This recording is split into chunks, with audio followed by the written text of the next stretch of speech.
ना किसी और पहचान के साथ।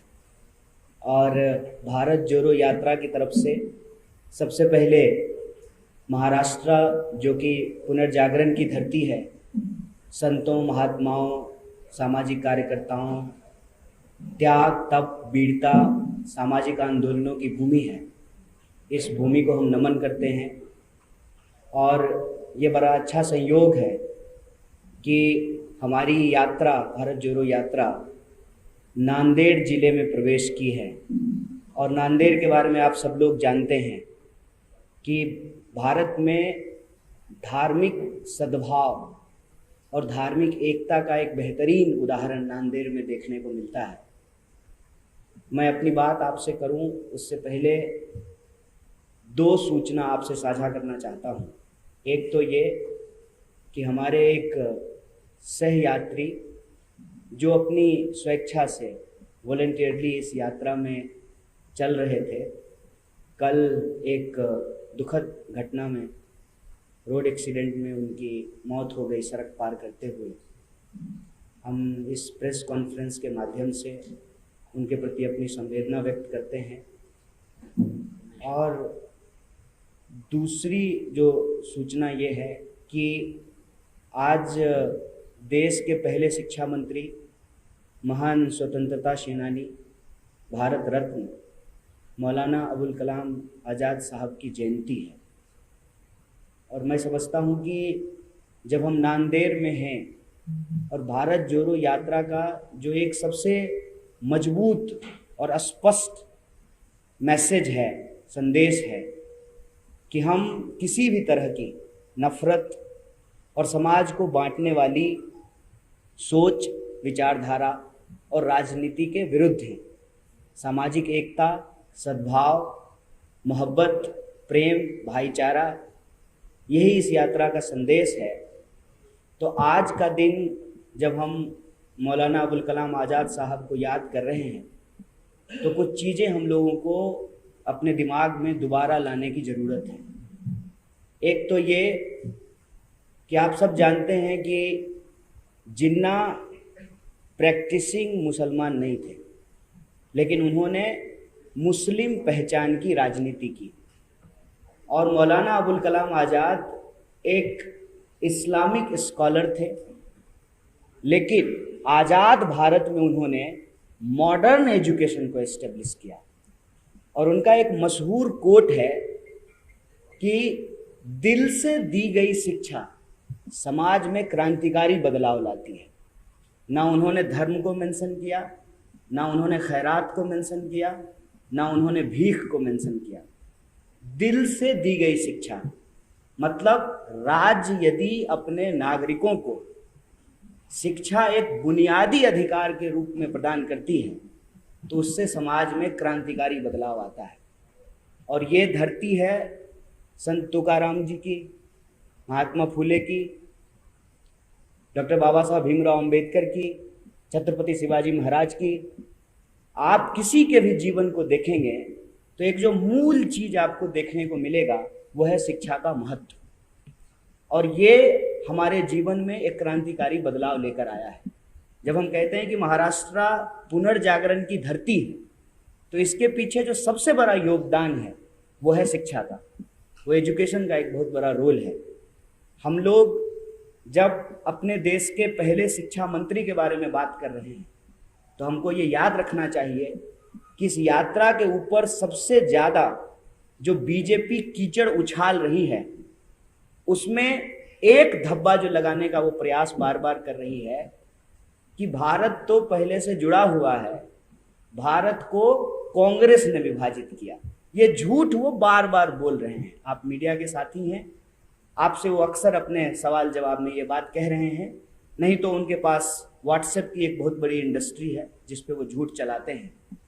तो मैं आपसे ये साझा करना चाहता हूँ कि जिन्ना की विभाजनकारी राजनीति के साथ आज जो लोग गद्दी पे बैठे हुए हैं, उनकी विचारधारा से संबंधित संगठन हिंदू महासभा का गहरा संबंध था। आप जानते हैं कि 47 से पहले भी देश में चुनाव हुए थे और उन चुनावों में हिंदू महासभा और मुस्लिम लीग मिल करके सरकार बनाई थी। जबकि हकीकत क्या है, जिन्ना कहते थे कि हिंदू और मुसलमान साथ नहीं रह सकते, और दूसरी तरफ जो हिंदू महासभा के नेता थे वो कहते थे हिंदू और मुसलमान साथ नहीं रह सकते। इसी बंटवारे ने, इसी नफरत की राजनीति ने देश को एक बार विभाजित कर चुका है। और आज जब हम 2022 में भारत जोड़ो यात्रा निकाल रहे हैं तो हमारी सबसे बड़ी चिंता यही है कि जो देश जमीन से जुड़ा हुआ है, जो देश ज्योग्राफिकली जुड़ा हुआ है, वह देश इमोशनली भी जुड़ा रहे। जमीन के साथ साथ हमारी भावनाएं भी जुड़ी रहे, हमारी उम्मीदें भी जुड़ी रहे, हमारी आशाएं भी जुड़ी रहे। इस देश के किसी भी नागरिक को, चाहे वो समाज के अंतिम पायदान पे खड़ा व्यक्ति हो, उसको कभी ये महसूस ना हो कि इस देश में उसके भविष्य की चिंता नहीं की जा रही है। हम ये महसूस कर रहे हैं कि लगातार राजनीतिक विमर्श से, सामाजिक विमर्श से, परिवार के व्हाट्सएप ग्रुप में, स्कूल के व्हाट्सएप ग्रुप में लोगों के बुनियादी सवाल गायब कर दिए गए हैं और जो गैर जरूरी चीजें हैं उस पर फोकस किया जा रहा है। इतिहास को गलत तरीके से प्रस्तुत करके हमारे वर्तमान का अपहरण किया जा रहा है और हमारे भविष्य को अंधेरे में डाला जा रहा है। इसी परिस्थिति को समझते हुए यह भारत जोड़ो यात्रा एक पवित्र उद्देश्य लेकर के चली है। आज जब मैं सुबह चल रहा था, हम लोग रोज लगभग 20 से 25 किलोमीटर चलते हैं, तो कई लोग यात्रा के दौरान मिलने के लिए आए। अमूमन आज का फैशन ये है कि लोग फोटो खिंचा के चले जाते हैं। मैंने कुछ लोगों से बातचीत की और वो मैं आपसे साझा करना चाहता हूँ। आज जब कुछ लोग आए, मैंने पूछा कि आप क्या करते हैं, तो कुछ लोगों ने कहा कि हम किसान हैं। वे आप यात्रा में क्यों आए हैं? उन्होंने कहा कि हमको हमारे गन्ने का दाम नहीं मिल रहा है, हमारी जो मांग थी उसको पूरा नहीं किया गया है, फसल का दाम दुगना करने की बात थी वो नहीं हो रहा है।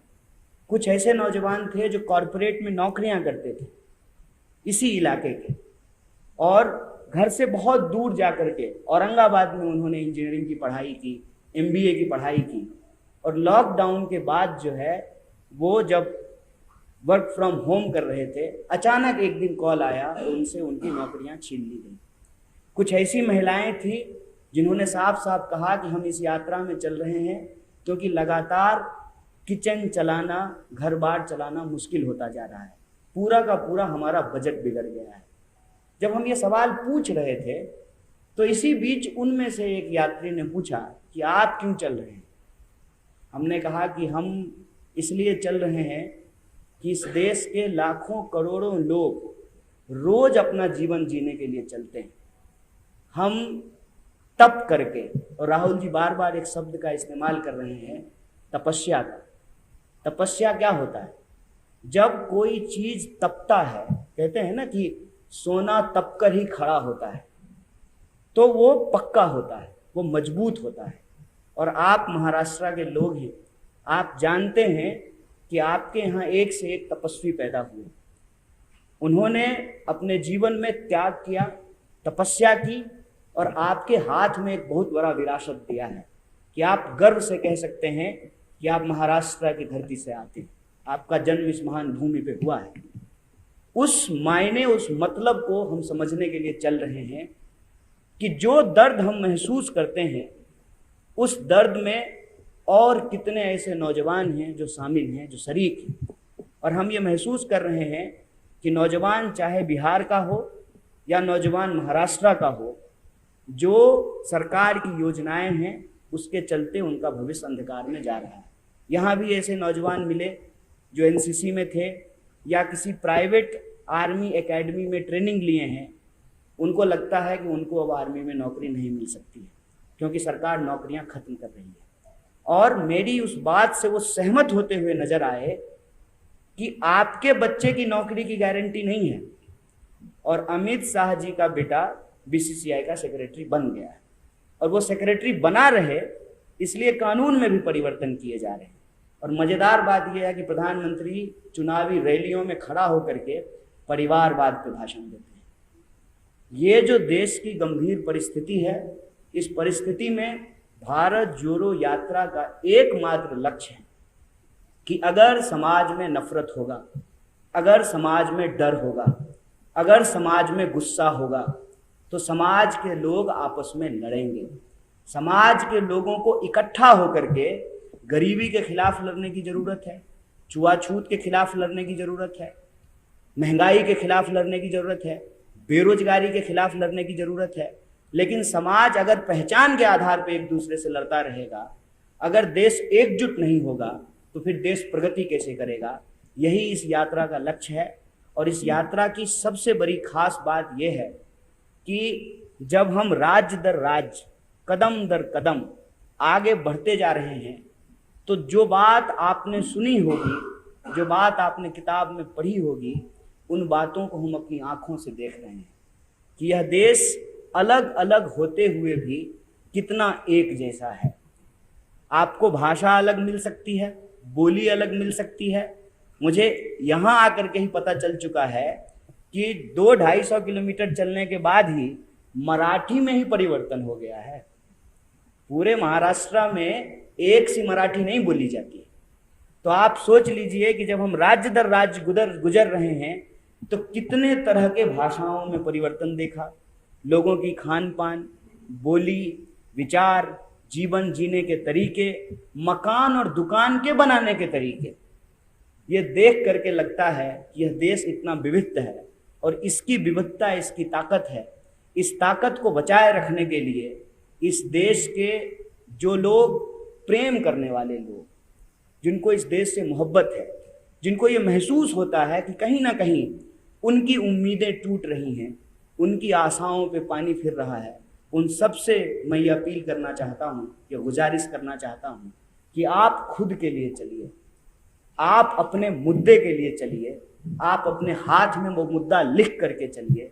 कोई अगर महिला चलना चाहती है तो वह नारी सुरक्षा के लिए चले, कोई नौजवान यदि चलना चाहता है तो रोजगार के लिए चले, कोई अगर